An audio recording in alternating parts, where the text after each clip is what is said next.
05号投手で抜く勇気がありませんでした。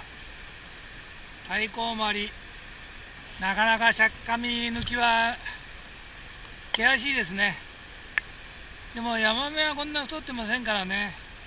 どうでしょう。放流されたうなさが出会いで放流されたニジマスがここまで上がってきたんだと思います。今日はですね、まあ白マザシの尺抜きを狙ってきたんですね。もちろん竿は原月尺抜き650です。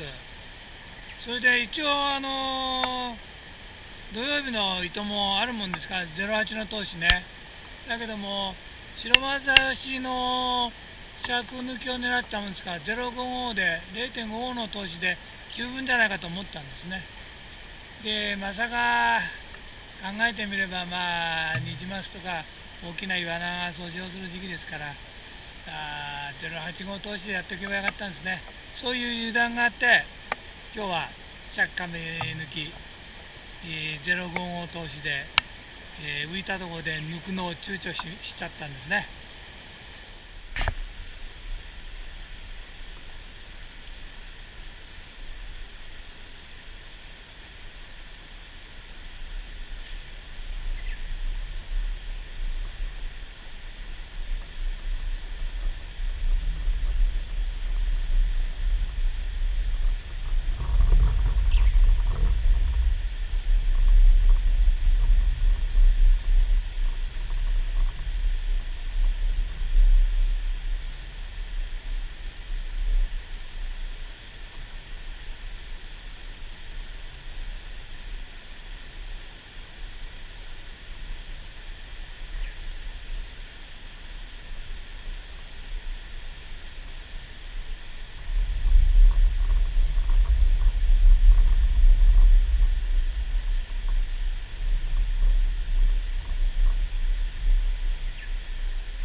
小さいけど来ましたね。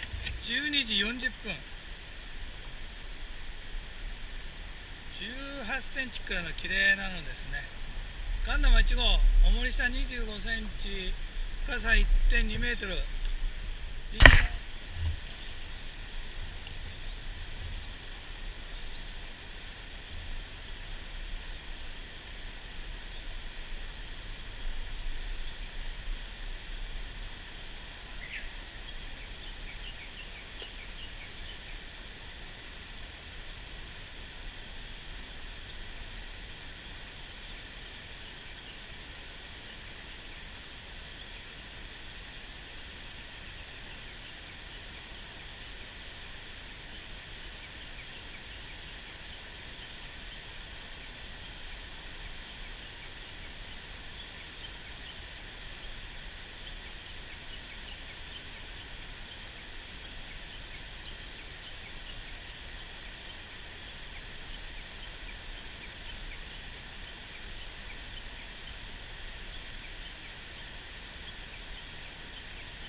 じゃやっぱ無理ですね。これは切れなかったですけど、12時50分になろうとしてます。考えちゃうな。ニジマスですね。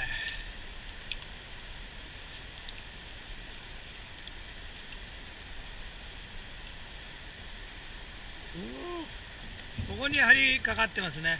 ガンナマ1号、重り下25センチ、深さ1.5メートル。わかりますかね。35センチ、これ放流ですよ。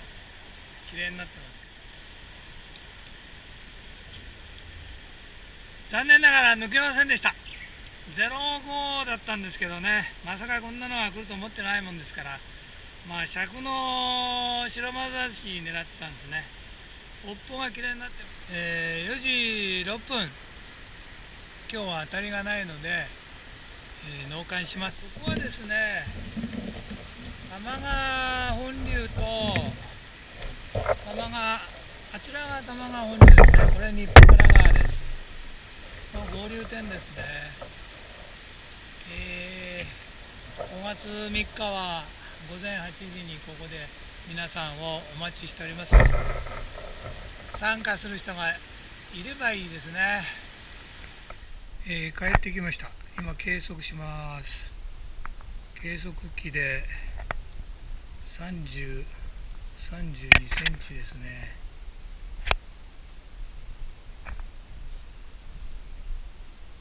太鼓相当なもんですね。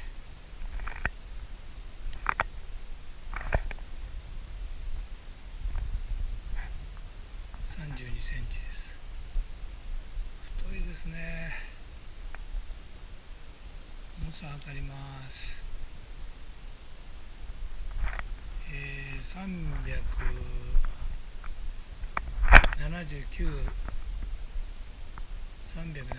ですね。